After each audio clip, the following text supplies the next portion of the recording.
Salut les coxipotes, bienvenue dans cette nouvelle vidéo dans laquelle tout d'abord ce sera la visite de Jerez de la Frontera qui est l'un des plus beaux villages d'Espagne. Vous le savez, je fais un petit peu le tour des plus beaux villages de France en France, et bien ici c'était le cas des plus beaux villages d'Espagne. J'ai vraiment beaucoup apprécié cette ville et vous le verrez par la suite, j'ai eu un problème technique qui m'aura immobilisé pendant une semaine complète sur un parking, sur une aire. Par chance d'ailleurs, mais je n'en dis pas plus, je vous laisse avec la vidéo. Comme d'habitude, on n'oublie pas le petit pouce bleu, le commentaire qui fait super plaisir, et puis rejoignez-moi si le cœur vous en dit sur Instagram, Annabelle la Coccinelle, si ce n'est pas encore fait. Salut salut les petits amis, portez-vous bien. Alors les amis, bien le bonjour, je vous retrouve sur mon magnifique petit spot. On voit que les paysages ont clairement changé, hein. On est loin des paysages un petit peu arides, secs, vous savez, on a même une petite rivière ici juste à côté. J'ai vu un canard, j'espère que Koda n'est pas parti voir le canard. Le truc qui tourne mal, vous savez. Donc là, je me trouve à Arcos de la Frontera. Ah non, regardez, il est en train de regarder là sur le côté de sa branche. Que j'ai visité hier. C'était un village plutôt sympa, là on est vraiment tout en bas, on peut voir la falaise avec au-dessus les différents monuments, hein. Il y a une magnifique cathédrale, il y a une basilique, il y a des églises, il y a plein d'arches, d'où le pourquoi ça s'appelle Arcos. Moi, je me suis garée ici. Alors c'est vrai que sur Park Fortnite, ça faisait un petit peu peur, hein. Je fais deux spots de suite qui font un peu flipper, c'est-à-dire que nous avons des gens qui se plaignent que dans la nuit, ils se font caillasser le véhicule.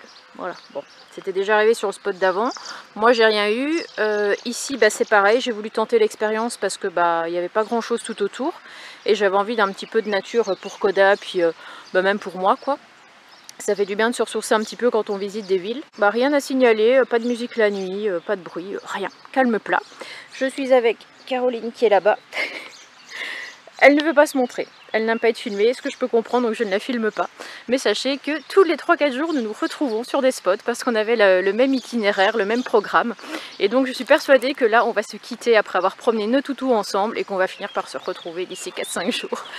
Voilà, parce qu'en plus, je crois qu'on remonte du même côté. Donc il y a de fortes chances que ça arrive. Pourquoi tu restes comme ça? Je pense qu'il y a une statue là, c'est pas le musée Grévin ici, hein? Regardez-le avec sa tête, celui-là, qu'est-ce qu'il nous veut? Qu'est-ce que t'attends?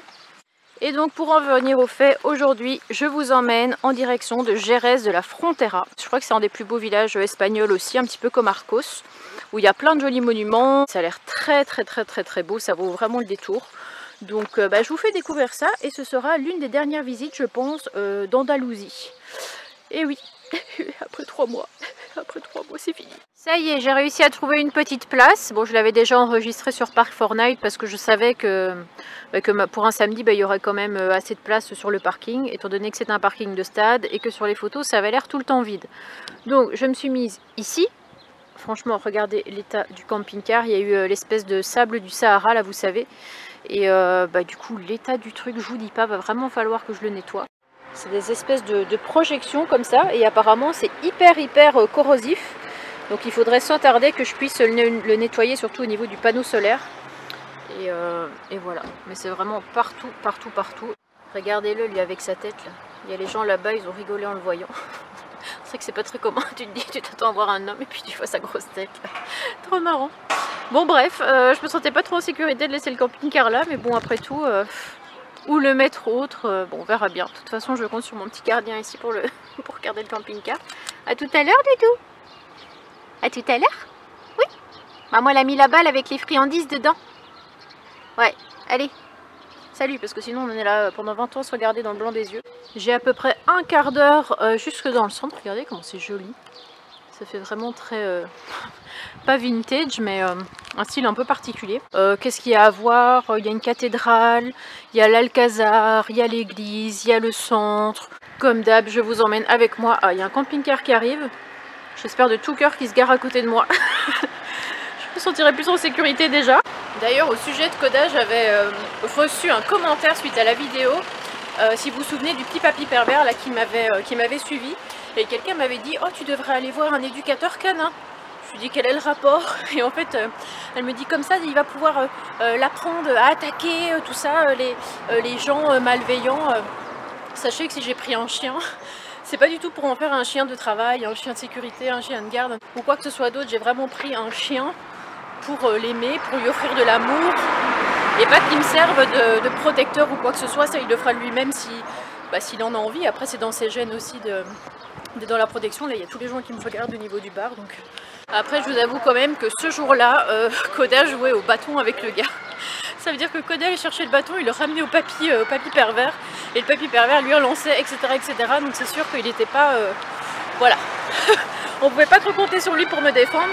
Après je pense que si je ne suis pas là et que quelqu'un s'approche du camping-car, il pourrait avoir tendance à aboyer. Regardez, là je me trouve devant l'église Saint-Miguel. Je vais essayer de vous faire des petits plans après parce qu'elle est vraiment magnifique. Avec la façade gothique, j'ai jamais vu un truc pareil. Je sais même pas que c'était gothique, un style pareil. Puis un mariage, alors regardez la jolie voiture devant. Regardez-moi ça. C'est incroyable, hein, le travail que ça a dû prendre pour graver tout ça dans la pierre. On verra peut-être pas trop, mais le clocher est aussi avec des espèces de petites mosaïques bleues comme ça.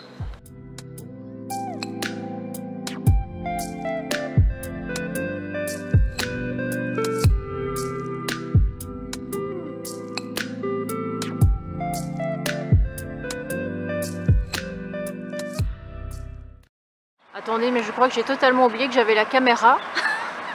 Depuis tout à l'heure, je suis en train de faire le tour de l'Alcazar, je prends plein de photos, je me dis qu'est-ce que c'est beau tout ça, regardez. Et en fait, je me rends compte que je n'ai pas fait un seul plan dessus. J'ai plus l'habitude de filmer, j'en sais rien, c'est bizarre. Comme vous pouvez le voir, on peut en faire le tour. Et en faire le tour de la tour. Regardez, on dirait une pièce d'un jeu d'échecs, mais géante. En tout cas, je trouve que comme dans la ville que j'ai visitée avant, il y a des bonnes énergies, je sais pas pourquoi. Des fois, il y a des villes dans lesquelles, ça je vous l'ai déjà dit, je me sens bien. Des fois des villages, des fois des grandes villes. Et ici, est-ce que c'est parce qu'il y a peu de monde, qu'il y a des grandes rues? Je sais pas, la beauté peut-être aussi des monuments. Mais il y a quelque chose où je me sens bien. Voilà, je me sens en toute détente. Malgré que l'entrée soit payante, on peut quand même accéder à la cour intérieure. Je vais y arriver avec mes tours et mes cours. Je me mélange. Puis forcément, vous vous en doutez, tant qu'il y a des palmiers, moi je suis contente, je suis bien. Là on se trouve Plaza Arenal. Et j'adore, franchement, il y a des places des fois en Espagne, c'est incroyablement joli. Des petits endroits où on se sent bien, comme ça où on se pose tranquille. Regardez, il y a une statue là. Oh le pauvre. Oh là là, les pigeons ils ont eu aucun respect pour lui, ils ont chié sur la tête. Ce qui est vraiment dommage, c'est qu'aujourd'hui on aurait dû avoir un beau soleil, mais regardez, et bien malheureusement c'est vraiment couvert, hein, toujours à cause de cette histoire de sable. Ouais, ça fait 3 jours que c'est comme ça. Malheureusement, nous n'aurons pas de magnifique visite sous un ciel bleu. Là, ils sont en pleine préparation parce que la semaine prochaine, eh bien, ça va être la semaine sainte. Donc, du lundi au vendredi, il va y avoir des espèces de processions comme ça avec différentes... J'oublie toujours le mot, je sais jamais comment on dit. Des personnes en tout cas de différentes églises qui partent de l'église, qui font un grand tour dans la ville en procession, comme ça tous les jours de la semaine. Ça dure de 13 h jusqu'à 3 h du matin et c'est la folie dans les rues. Il y a des fois des lâchers de taureaux, des spectacles de flamenco, etc., etc. Donc je pense très fortement que lundi je vais aller à Séville, que je vais aller de bonne heure, je pense vers 10 h du matin, que je vais commencer à visiter tranquillement et que comme les festivités commencent à 13 h, ça me permettra de voir la ville un petit peu tranquillement, on va dire, avant que tout commence, les spectacles, etc. Et puis à partir de 13-14 h, de prendre part un petit peu aux festivités. C'est vrai que c'est quelque chose qui est très important pour eux, visiblement, cette semaine sainte. Ça va être la fiesta partout jusqu'à très tard dans la nuit et c'est pourquoi aussi il y a beaucoup de coxypotes et d'amis, enfin je dis beaucoup, bon, il y en a 5-6, avec qui j'en ai parlé, qui s'enfuient carrément au Portugal ou alors dans des endroits vraiment très isolés pour ne pas être importuné, ce qu'on peut dire ça, par le bruit, etc. Parce que c'est vrai que ça se termine très tard, je vous ai dit 3 h du mat, mais je pense que la fête continue jusqu'à pas d'heure comme ça tous les jours. Donc pour les gens qui préfèrent leur tranquillité, c'est vrai que c'est bien de voir un petit peu comment ça se passe, mais après, voilà quoi, les spectacles de flamenco, les taureaux dans les rues, alors ça, je vous avoue que c'est pas ouf, quoi, j'espère ne pas en voir. Mais voilà, ça se prépare un petit peu partout. J'ai vu les mêmes installations un petit peu partout. Par contre, je sais pas à quoi ça sert. Est-ce qu'ils vont se mettre là avec des chaises? Je sais pas. Et j'ai vu ça un petit peu dans les 2-3 dernières villes que j'ai visitées.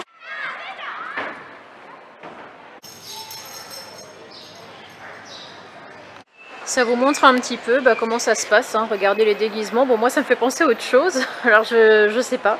Je voyais beaucoup des statues comme ça partout en Espagne et je me disais mais est-ce qu'ils sont pro Ku Klux Klan? Je ne sais pas, mais bon ça doit signifier autre chose. Et le mot que je cherchais c'était confrérie de plusieurs églises, voilà, comme vous le voyez, qui partent dans les rues Là, j'avoue que ma mission, ça aurait été de me trouver une nouvelle coque de téléphone parce que regardez-moi ça, le truc qui pendouille là. Là, j'arrive pas à faire un zoom et de vous le montrer en même temps. Et regardez le truc qui pend avec l'aimant, qui ne tient même plus comme il faut sur la coque du téléphone.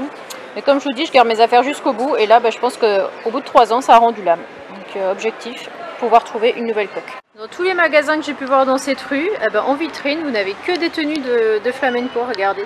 Bon, je crois que ça doit être du flamenco, hein, elle est magnifique celle-là.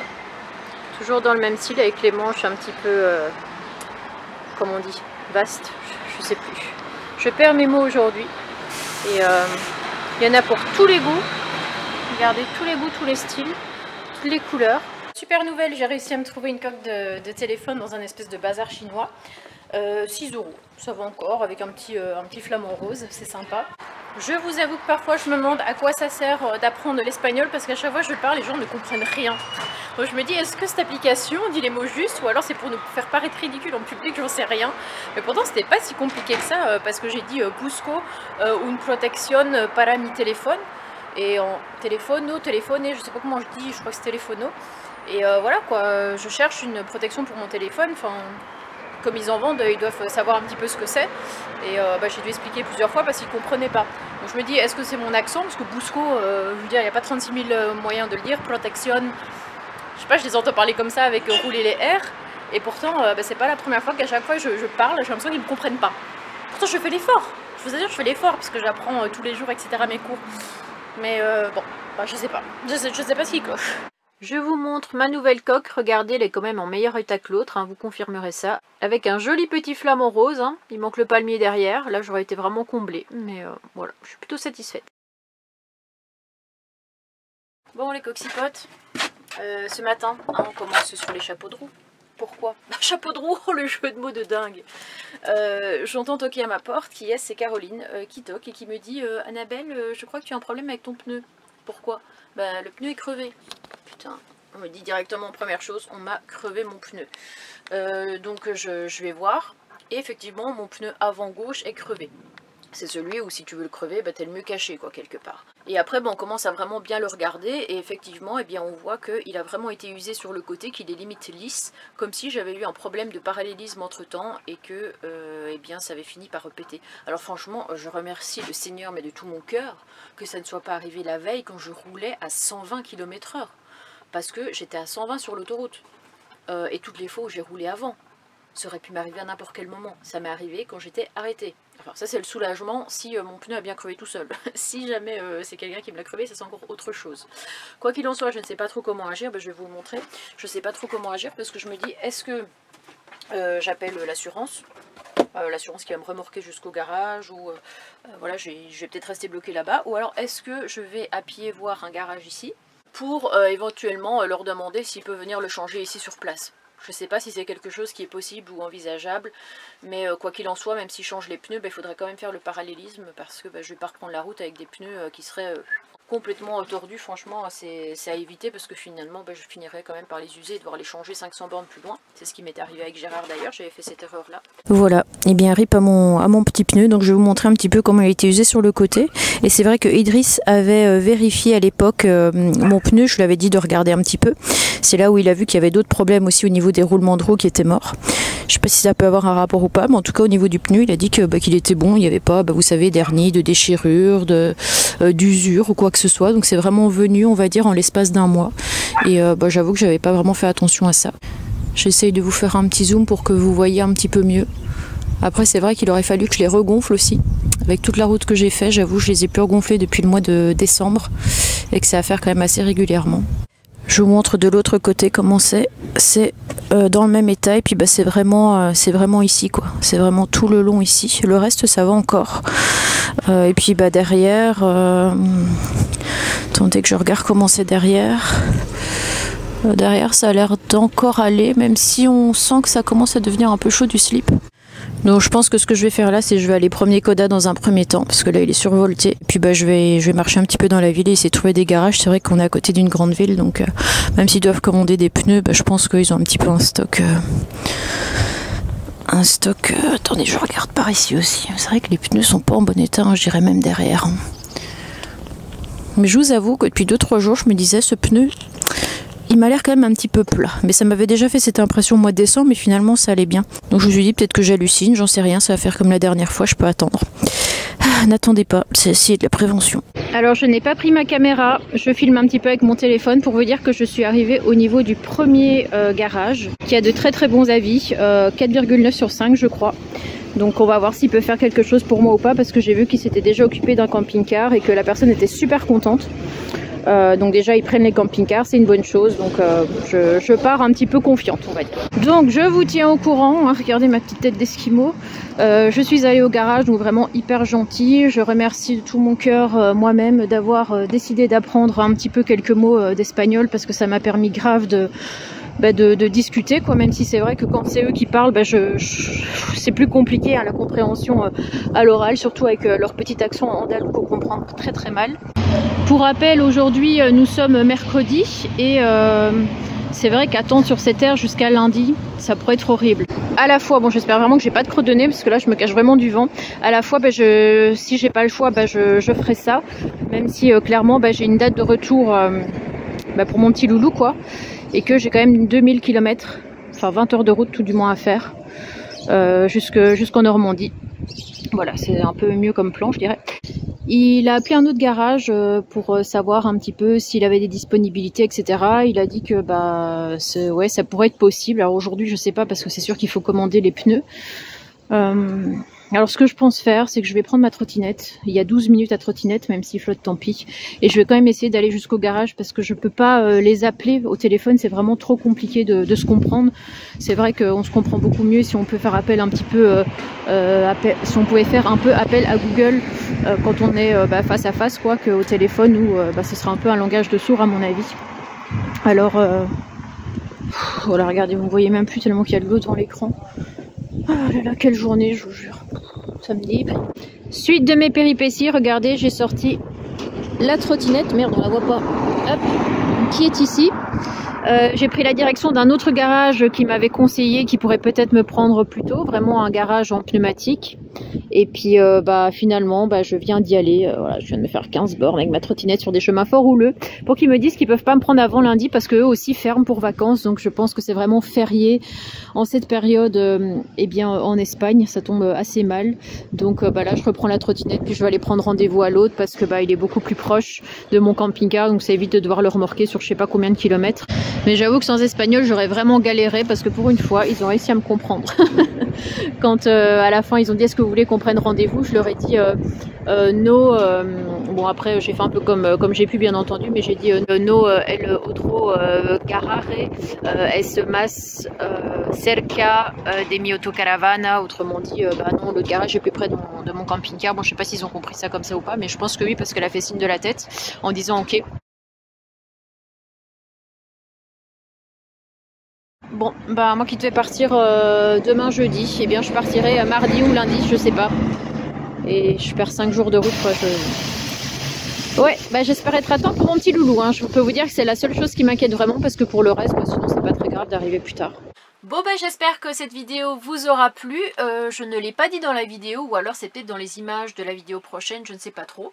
Mais ce qui s'est passé, c'est que quand j'ai été prendre rendez-vous avec le deuxième garage, donc celui qui se trouve à 900 mètres du camping-car, hein, c'est vraiment juste à côté, eh bien il m'a dit est-ce qu'il faut changer les 4 ? Moi je ne savais pas trop, pour moi ceux de derrière étaient aussi en mauvais état, mais bon je m'y connaissais pas. Qu'est-ce qu'il faut faire? Je lui disais no say, je ne sais pas. Donc de là il dit attends, tu sais ce qu'on va faire, on va prendre la voiture et tu vas m'emmener jusque là et je vais venir voir. Non mais le truc de dingue, je sais pas si en France des garagistes feraient ça, mais en tout cas lui c'est ce qu'il a fait. On a pris le véhicule, on a été jusqu'au camping-car et là il a dit ouais, ils sont vraiment en très mauvais état. J'ai essayé comme j'ai pu de lui demander si selon lui ça aurait pu être une personne qui serait venue avec un couteau et qui aurait cassé mon pneu quoi. Et puis après il m'a regardé, il m'a montré, il m'a dit non que c'était vraiment l'usure. Donc c'est quand même assez drôle, parce que dans cette vidéo je vous dis au début que quand je parle on ne me comprend pas, hein, ce qui était le cas à de nombreuses reprises, et là pour le coup franchement ça m'a servi. Je me suis même dit à quel moment dans ma vie je vais utiliser le mot pneu, le mot roue quoi, c'est vraiment trop bizarre. Et le lendemain voilà que je me retrouve obligée de l'utiliser. Et pareil par exemple pour le mot couteau, quand j'ai demandé est-ce qu'une personne aurait trouvé mon pneu, alors j'ai dit peut-être une personne avec un couteau. Alors je pense qu'il a dû comprendre, parce que j'ai dit quizá una persona con un cuchillo. Et après bon il a compris ce que j'ai voulu dire, donc finalement hein, ça s'est quand même bien passé. L'avantage dans cette situation aussi c'est que j'avais deux coccypodes qui sont devenus des amis maintenant, un petit peu même mes parents spirituels devrais-je dire, qui sont restés avec moi pendant une semaine et ça m'a fait un bien, mais vous imaginez pas comment. Je pense que sans eux j'aurais peut-être été assez déprimée, et donc partager un repas avec quelqu'un, une balade, etc. Enfin, on a vraiment passé des super moments. Donc rassurez-vous, hein, je n'ai pas été toute seule dans cette situation à me morfondre, mais ça aurait pu. Et donc par chance, eux avaient un compresseur. Et donc ça aura permis de gonfler le pneu par la suite pour l'emmener au garage. Bon ça vous le verrez dans la prochaine vidéo, je ne vais pas tout vous raconter. En attendant je vous fais de gros bisous, merci pour tous vos messages, vos commentaires, votre amour, votre gentillesse. Gros bisous et prenez soin de vous. Salut salut les petits amis.